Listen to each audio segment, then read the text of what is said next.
नमस्कार, शाम के 4 बज चुके हैं और वक्त हो चला है 4 के चक्रव्यूह का। मैं हूं आपके साथ ऋतु तिवारी पोखरियाल। बुलेटिन की शुरुआत करेंगे। मनीष सिसोदिया की सीबीआई कस्टडी बढ़ी। कोर्ट ने सिसोदिया की 2 दिन की सीबीआई की कस्टडी बढ़ाई। 2 दिन के लिए सीबीआई हिरासत में भेजे गए सिसोदिया।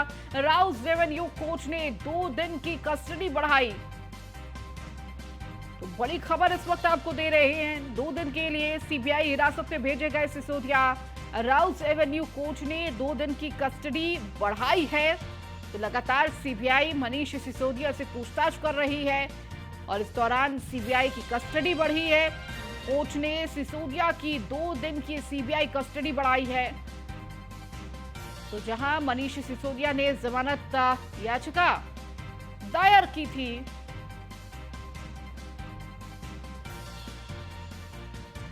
तो वहीं राउस एवेन्यू कोर्ट ने 2 दिन की कस्टडी बढ़ाई है। मनीष सिसोदिया की सीबीआई कस्टडी बढ़ाई गई। लगातार सीबीआई मनीष सिसोदिया से पूछताछ कर रही है। 2 दिन के लिए सीबीआई की हिरासत में भेजे गए सिसोदिया। 2 दिन की कस्टडी बढ़ाई गई है। लगातार सीबीआई की कस्टडी में मनीष सिसोदिया है और इस दौरान जहां जमानत याचिका दायर की थी मनीष सिसोदिया ने, और इस दौरान बड़ी खबर आपको दे रहे हैं। 2 दिन की कस्टडी बढ़ाई गई है। लगातार सीबीआई की कस्टडी में मनीष सिसोदिया है और लगातार सीबीआई पूछताछ कर रही है। तमाम सवालों के जवाब खंगाल रही है।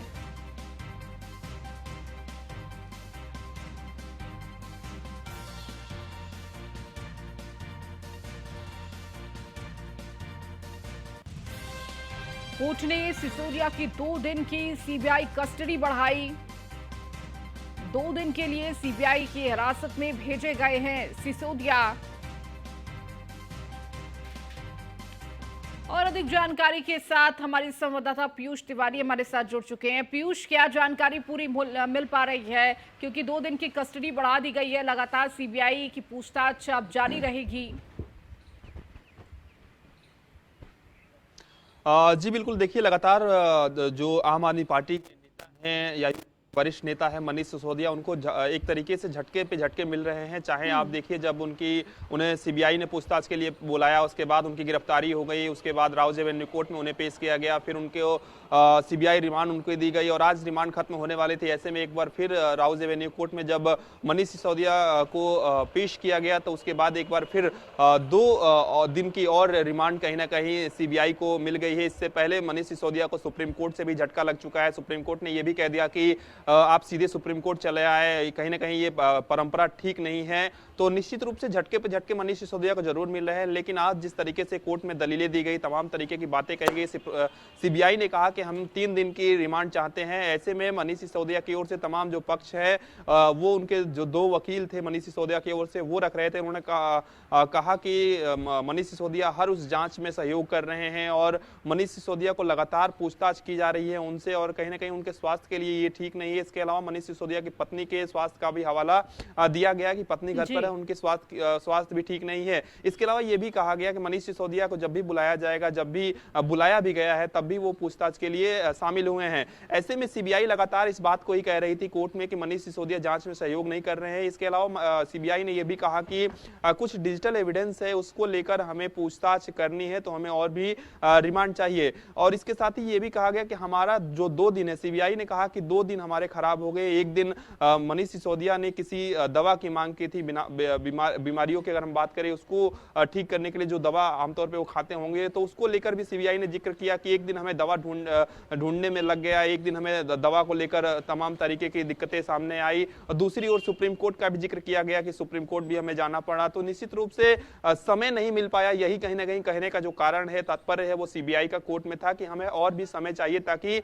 मनीष सिसोदिया और अन्य जो आरोपी है उनको आमने सामने बैठाकर पूछताछ किया जा सके। तो निश्चित रूप से आज भी कहीं ना कहीं मनीष सिसोदिया को एक तरीके से झटका जरूर लगा है, जो 2 दिन की रिमांड बढ़ गई है, क्योंकि मनीष सिसोदिया की ओर से जो वकील पेश हुए थे, उनका साफ तौर पे कहना था कि मनीष सिसोदिया को की जो रिमांड है वो ना बढ़ाई जाए और मनीष सिसोदिया जांच में सहयोग करेंगे। तो निश्चित रूप से आप देखिए जिस तरीके से नई शराब नीति को लेकर मनीष सिसोदिया पर कथित तौर पे शराब घोटाले का आरोप लगा, तमाम तरीके के मुख्य सचिव की जो रिपोर्ट आई उसमें क्रमशः बिंदुवार कई तरीके के आरोप लगाए गए, निजी फायदा पहुंचाने का आरोप भी ठेकेदारों पर लगाया गया। मनीष सिसोदिया पर कई अहम जो बड़े आरोप है वो कहीं ना कहीं लगाए गए। उसके बाद मनीष सिसोदिया की जब गिरफ्तारी हुई, जब रिमांड पर मनीष सिसोदिया को कोर्ट ने भेज दिया, उसके बाद मनीष सिसोदिया ने कहीं ना कहीं इस्तीफा भी दे दिया था।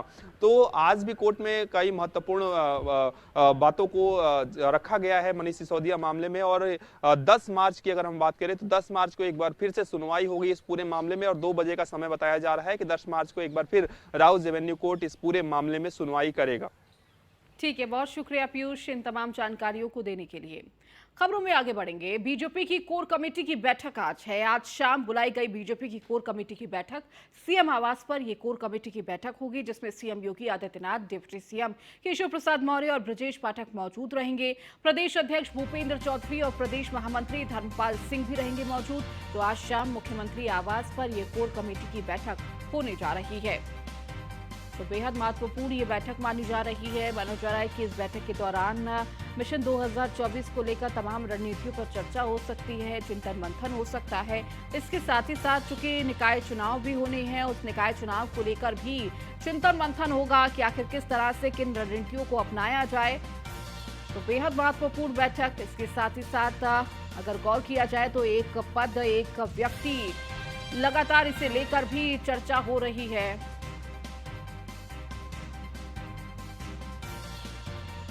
और अधिक जानकारी के साथ हमारे संवाददाता एसके वाजपेयी हमारे साथ जुड़ गए हैं, उनसे ताजा अपडेट ले लेते हैं।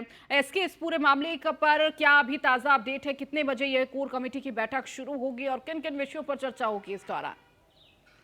बिल्कुल निश्चित तौर पर, क्योंकि हम देखें तो उत्तर प्रदेश बीजेपी की कोर कमेटी की बैठक होनी है, जिसको अध्यक्षता खुद मुख्यमंत्री योगी आदित्यनाथ करेंगे। बीजेपी के प्रदेश अध्यक्ष भूपेंद्र चौधरी, साथ ही साथ बीजेपी के संगठन महामंत्री धर्मपाल, उसके अलावा deputy CM Keshav Prasad Maurya, deputy CM Brajesh Pathak, सभी इस बैठक का हिस्सा होंगे। चूंकि जो कोर कमेटी की बैठक होती है उसमें महत्वपूर्ण निर्णय जो उत्तर प्रदेश बीजेपी और सरकार से जुड़े होते हैं वो लिए जाते हैं। चूंकि अगर हम आज की कोर कमेटी की बैठक की बात करें तो कई महत्वपूर्ण एजेंडे हैं जो कि आज की बैठक का हिस्सा है। हालांकि कल ही बीजेपी के प्रदेश अध्यक्ष ने बीजेपी अध्यक्ष जेपी नड्डा के साथ मुलाकात की थी, जिसके बाद वो लखनऊ लौटे हैं और आज कोर कमेटी की बैठक होने जा रही, क्योंकि लगातार इस तरीके की चीजें चल रही थी कि जो ऐसे पदाधिकारी हैं जिनके पास डबल चार्ज है, मतलब कुछ ऐसे उत्तर प्रदेश बीजेपी के पदाधिकारी हैं जो कि उत्तर प्रदेश सरकार में मंत्री हो चुके हैं, जिसमें एक नाम है पिछड़ा वर्ग कल्याण मंत्री नरेंद्र कश्यप का, उसके अलावा ऊर्जा नगर विकास मंत्री ए के शर्मा है, साथ ही साथ सहकारिता मंत्री जेपीएस राठौर हैं, उसके अलावा परिवहन मंत्री दयाशंकर सिंह है। ये वो नाम है जो कि उत्तर प्रदेश बीजेपी में प्रदेश पदाधिकारी भी हैं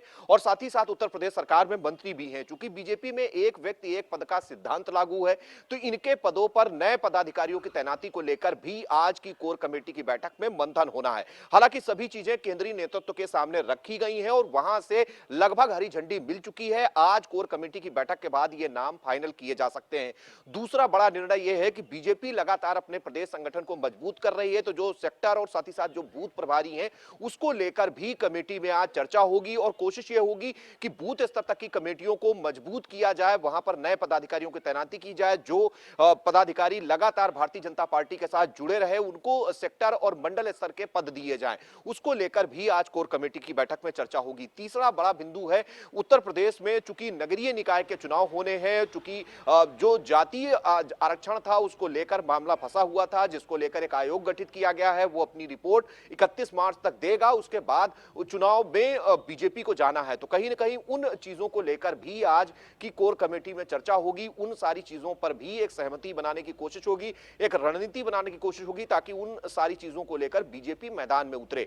चौथी बड़ी चीज यह है कि जिस तरीके से 2024 को लेकर बीजेपी अपने जो बूथ स्तर तक के नेटवर्क है, जिसमें 1,69,000 बूथों तक बीजेपी ने अपनी कमेटियों को गठित कर लिया है। अब वहां पर प्रत्येक बूथ पर 11 सदस्यों की एक कमेटी बनाई जानी है, जिसमें सभी जो प्रकल्प प्रकोष्ठ और बीजेपी के मोर्चे हैं उनके सदस्य शामिल होंगे और कोशिश होगी कि उन बूथ एजेंटों के जरिए जो ज्यादा से ज्यादा वोटर हैं उनको घर से निकाला जाए और उनको वोट कर भारतीय जनता पार्टी को वोट करने के लिए कहीं ना कहीं तैयार किया जाए।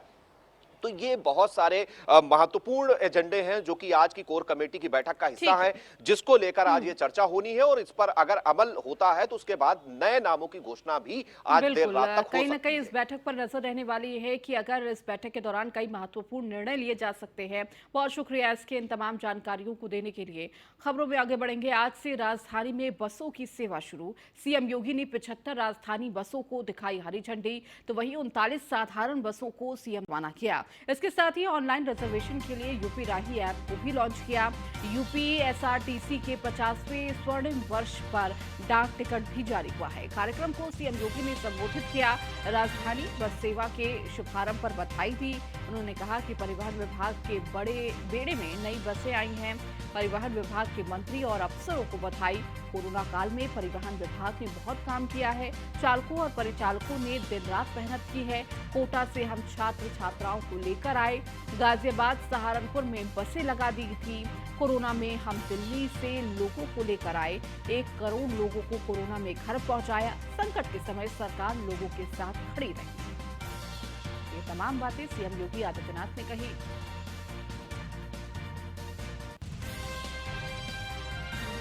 परिवहन निगम के कार्यों को मुझे बचपन से देखने जानने का अवसर प्राप्त होता रहा है, लेकिन 2 बड़े इवेंट जब हम लोगों ने देखे हैं, एक दुनिया का सबसे बड़ा सांस्कृतिक आयोजन प्रयागराज कुंभ, 24 करोड़ श्रद्धालु उस कुंभ में 45 दिनों के आयोजन में सहभागी बने थे और 24 करोड़ श्रद्धालुओं को सुगम यात्रा में परिवहन निगम ने उस समय एक अच्छी भूमिका का निर्वहन किया था। उसके लिए हमें परिवहन निगम के बेड़े में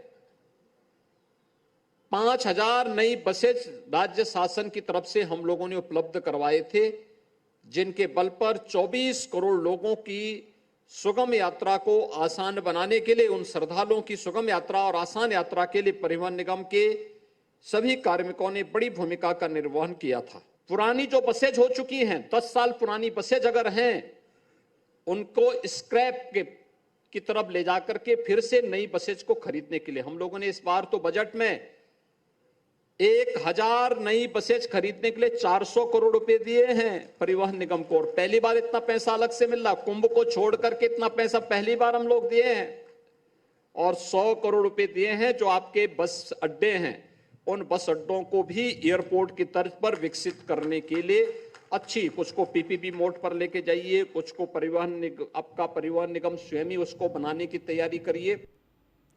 और अब खबर हापुड़ से, जहां संपूर्ण समाधान दिवस में पहुंची नवनियुक्त डीएम प्रेरणा शर्मा। धौलाना तहसील में हुआ था संपूर्ण समाधान दिवस का आयोजन।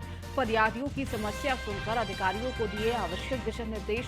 संबंधित विभाग के अधिकारियों की जमकर लगाई क्लास। इसके साथ ही एसडीएम और तहसीलदार कोर्ट की फाइल गायब होने का अधिवक्ता ने लगाया आरोप।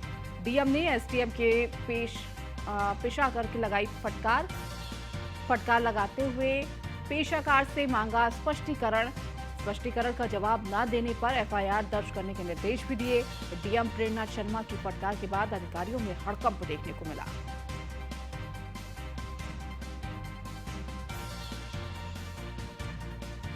तो संपूर्ण समाधान दिवस में पहुंची नवनियुक्त डीएम प्रेरणा शर्मा। अधिकारियों की जमकर क्लास भी लगाई।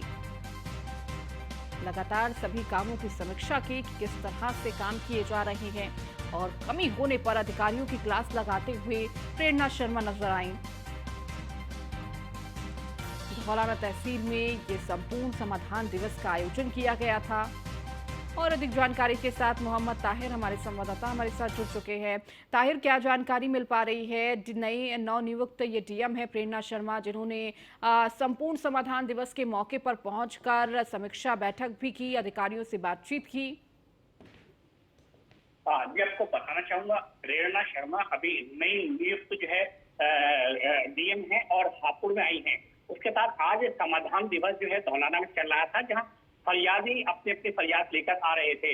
वहीं जो है धौलाना के एक एडवोकेट हैं, उन्होंने लिखित शिकायत जो है डीएम को दी है, जिसमें आरोप लगाया है कि नायब तहसीलदार व एसडीएम के यहाँ कुछ जो उनकी फाइल है, जो कोर्ट की फाइल है, वो गायब है, जिस पर डीएम ने जो है जो वहां के बाबू हैं उनको तलब किया और उससे जो है तहसीलदार के और उसके दोनों बाबुओं को जो है नोटिस दिया है। उसके अलावा अगर फाइलें गायब हुई या नहीं मिलती हैं तो उसके लिए एफआईआर की भी जो है बात जो है डीएम ने कही है। जी ठीक है, बहुत शुक्रिया ताहिर इस जानकारी को देने के लिए।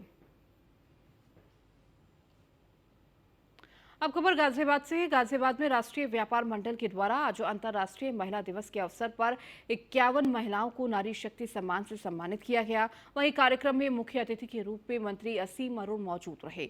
उन्होंने कहा कि सभी महिलाएं अपने क्षेत्र में समाज सेवा कर रही हैं। वहीं महिलाओं का कहना है कि महिलाएं हर क्षेत्र में अपने कदम बढ़ा रही हैं।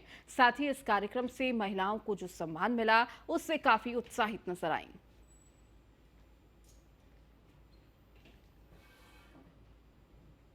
सुंदर कार्यक्रम आयोजित किया गया। अंतर्राष्ट्रीय महिला दिवस की पूर्व संध्या है और आज लगभग 100 अपनी बहनों को, माताओं को हम लोग ने सम्मानित किया। विभिन्न क्षेत्रों से हमारी बहनें जो सामाजिक क्षेत्र में काम कर रही हैं, चिकित्सा के क्षेत्र में, शिक्षा में, पुलिस में और सबसे बड़ी बात एनडीआरएफ में हमारी ऐसी महिला साथी जो अभी नेशनल डिजास्टर रिस्पांस फोर्स के साथ तुर्की में जो बचाव राहत ऑपरेशन हुआ वो भी आज शामिल हुई और सबको हम लोग ने इस प्रकार सम्मानित किया। मोदी जी के नेतृत्व में जिस प्रकार सबका साथ सबका विकास की नीति पे काम हो रहा है, इसमें महिलाओं के स्वावलंबन के लिए, सम्मान के लिए बहुत कदम उठाए गए। पिछले काफ़ी सालों से मैं हर साल 8 मार्च को महिला सम्मानित कार्यक्रम रखती हूँ महिलाओं के सम्मान में, और आज मैं खुद सम्मानित हुई हूँ तो मुझे बहुत अच्छा लग रहा है। विशेष तौर पर नारी शक्ति सम्मान में व्यापार मंडल द्वारा जो ये आज कार्यक्रम रखा गया है 100 बहनों का, इसके लिए मैं सभी बहनों को बहुत बहुत बधाई देती हूँ और व्यापार मंडल की तरफ से सभी पदाधिकारियों को, हमारे राकेश जी भाई सबको और हमारी जितनी भी टीम है उनका धन्यवाद, आभार प्रकट। वहीं मेरठ की रहने वाली जागृति अवस्थी से न्यूज वन इंडिया से खास बातचीत की। उन्होंने देश में आईएएस की परीक्षा में दूसरी रैंक हासिल की है। जागृति अवस्थी ने आईएएस की तैयारी करने वाले छात्रों को मूल मंत्र भी दिया। सेकेंड रैंक आईएएस ऑफिसर जागृति अवस्थी हमारे साथ मौजूद है। उनसे बात करेंगे किस तरह से आईएएस का सफर रहा है, कितनी मेहनत करनी पड़ी है और किस तरह से टाइम मैनेजमेंट करना पड़ा है, क्योंकि आईएएस की तैयारी करने वाले छात्रों के लिए सबसे बड़ी समस्या टाइम की और सिलेबस की होती है। मैम, बहुत बहुत स्वागत है आपका न्यूज वन इंडिया में।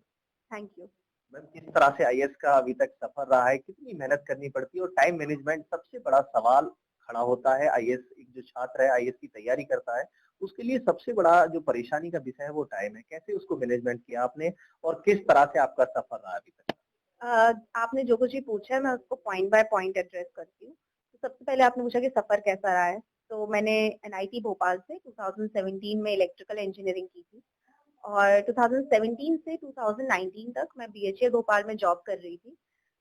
उसके बाद मैंने 19 में अपना पहला अटेम्प्ट जॉब में रहते हुए दिया। थोड़ी बहुत कुछ तैयारी हुई थी, उसमें मेरा प्रीलिम्स नहीं निकला। फिर मैंने जॉब छोड़ा, 1 साल की पूरी तैयारी की और 2020 वर्ष में अपना एग्जाम मैंने अटेम्प्ट किया। और बेसिकली यही है कि फर्स्ट वाले अटेम्प्ट में जो गलतियां थी उनको पॉइंट आउट करके फिर सेकंड अटेम्प्ट में ना दोहराऊं, इसकी मैंने पूरी कोशिश की। सिलेबस के साथ साथ जो टाइम मैनेजमेंट है पेपर का, उस पर भी ध्यान देना है। जो छात्र इस समय तैयारी कर रहे हैं काफी नेगेटिविटी अपने मन में लाते हैं, डिमोटिवेट होते हैं, उनको मोटिवेट करने के लिए क्या क्या तकनीकी अपनानी चाहिए, किस तरह से वो मोटिवेट हो पाए, क्योंकि छात्र जब पढ़ता है काफी समस्याओं का सामना करना पड़ता है, उससे कैसे वो निकल सके उसके बारे में बताइए। यदि आप प्रीलिम्स दे रहे हैं इस मई में, अब आप रिवीजन शुरू कर दीजिए। रिवीजन करते समय यदि आपको लगता है कि आपको कुछ याद नहीं आ रहा है तो कोई बात नहीं, एग्जाम कहते हैं ना, जो एग्जाम के पहले की पढ़ाई सबसे ज्यादा काम आती है, तो ये वही वाली पढ़ाई होगी। तो पूरा फोकस सिर्फ पढ़ाई में लगा देती है। आप खंड विकास अधिकारी हैं, लगातार क्षेत्र की शिकायतें सामने आती हैं, उन पर आप कितना ध्यान देती हैं, किस तरह से उन शिकायतों को निरस्तीकरण करती हैं और लगातार जिस तरह से महिलाओं से संबंधित है या फिर क्षेत्रीय कॉलोनी से जो संबंधित शिकायत है उन पर किस तरह से आप ध्यान दे पा रही हैं? देखिए, ये तो सबसे प्रायोरिटी का जो मुद्दा है वो यही है कि लोगों की शिकायतें सुनना, उनका निस्तारण करना, क्योंकि शायद हमारा पहला काम यही होता है। आप कहीं भी विकास करने जाए या कुछ भी करने जाए तो विकास होता है उन लोगों के लिए, तो लोगों की समस्याओं को सुनना हमारी सबसे पहली प्रायोरिटी होती है। ये थी हमारे साथ सेकंड रैंक आईएएस अफसर विकास खंड अधिकारी जागृति अवस्थी, जिन्होंने अपने करियर के बारे में आईएएस ऑफिसर बनने से पहले जो जितनी भी प्रक्रिया रही है, किस तरह से मेहनत करी है, किस तरह से अपना टाइम मैनेजमेंट किया है, सिलेबस कैसे कवर किया, उन सब चीजों पर हमसे बातचीत की है। फिलहाल मेरठ से Atul Sharma, news one India. Second, Umesh Pal हत्याकांड से जुड़ी बड़ी खबर आपको दे दें। ग्रेटर नोएडा के सेक्टर 36 में पुलिस की रेड। पुलिस की अतीक अहमद के घर देर रात रेड। हत्याकांड के आरोपी के छिपे होने की थी खबर। कुछ लोगों को हिरासत में लिया गया है। सूत्रों के हवाले से यह बड़ी खबर आपको दे रहे हैं, जहां पुलिस की अतीक अहमद के घर देर रात रेड की गई। माना जा रहा है कि कई लोगों को हिरासत में लिया गया है। हत्याकांड के आरोपी छिपे होने की खबर मिली थी।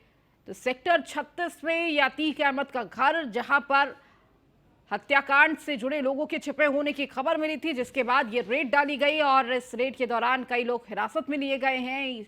सूत्रों के हवाले से ये खबर आपको दे रहे हैं। तो प्रयागराज से ग्रेटर नोएडा तक ये तार जुड़े हुए नजर आ रहे हैं।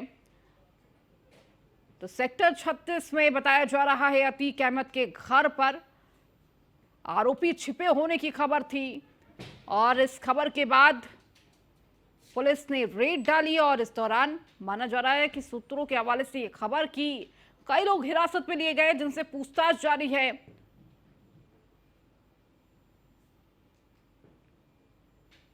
बड़ी खबर इस वक्त दे रहे हैं उमेश पाल हत्याकांड से जुड़ी ये बड़ी खबर, जहां लगातार पुलिस की कार्रवाई जारी है। एक के बाद एक प्रशासन अपनी कार्रवाई कर रहा है। पीडीए के द्वारा अपनी कार्रवाई की जा रही है, तो दूसरी तरफ हत्याकांड से जुड़े आरोपियों की लगातार तलाश जारी है। और इस दौरान माना जा रहा है कि ग्रेटर नोएडा के सेक्टर 36 में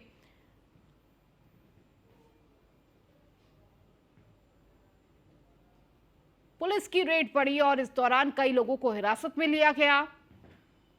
तो अतीक अहमद के घर देर रात ये रेड और इस दौरान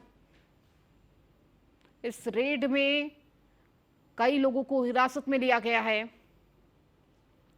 और अधिक जानकारी के साथ ब्यूरो चीफ निशांत शर्मा हमारे साथ जुड़ चुके हैं। निशांत, अब उमेश पाल हत्याकांड की जो तार है वो ग्रेटर नोएडा से भी जुड़ते हुए नजर आ रहे हैं। माना जा रहा है कि अतीक अहमद के घर पर ये रेड डाली गई और इस दौरान कई लोगों को हिरासत में लिया गया है। तरीके से देखा गया था कि सेक्टर 36 में ग्रेटर नोएडा में पहले जो अतीक अहमद की संपत्ति सामने आई और संपत्ति के बाद में अब जो है प्रयागराज पुलिस को देर रात सूचना मिली और देर रात सूचना के बाद गौतम बुद्ध नगर पुलिस और जो ग्रेटर प्रयागराज पुलिस के साथ संयुक्त छापेमारी की गई। छापेमारी में ये देखा गया कि कुछ संदिग्ध लोगों को हिरासत में लिया गया। हालांकि जो देखा जा रहा था कि उमेश पाल हत्याकांड के जो आरोपी हैं वो छुपे होने की सूचना मिली थी, लेकिन वो आरोपी मौके से नहीं मिले। लेकिन कुछ संदिग्ध लोगों को वहां से हिरासत में लिया गया है। हिरासत में ले जाने के बाद उन्हें प्रयागराज ले जाया गया है और उनसे स्पेशली जो टीम है वो लगातार पूछताछ कर रही है। और ये भी बताया जा रहा है कि सूत्रों से जानकारी मिली है कि भारी संख्या में पुलिस टीम प्रयागराज से आई थी, जिसके बाद में नोएडा और ग्रेटर नोएडा की जो पुलिस है, जो गौतम बुद्ध नगर की पुलिस है, कई थानों की फोर्स जो है स्पेशल टीम है, उसके साथ में संयुक्त छापेमारी की गई। ठीक है निशांत, बहुत शुक्रिया इस जानकारी को देने के लिए।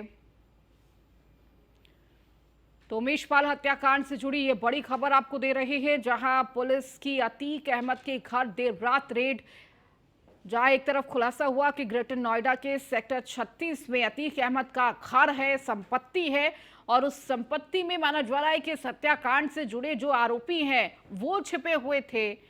हालांकि कुछ लोगों को हिरासत में लिया गया है। अभी ऑफिशियली तौर पर, आधिकारिक तौर पर अधिकारियों के द्वारा इस बात का खुलासा नहीं किया गया, लेकिन जो बात निकलकर सामने आ रही है कि कई लोग हिरासत में लिए गए हैं, जिनसे पूछताछ की जा रही है। हो सकता है ये लोग हत्याकांड में शामिल अपराधी हो। हालांकि अभी आधिकारिक तौर पर कोई जानकारी नहीं साझा की गई।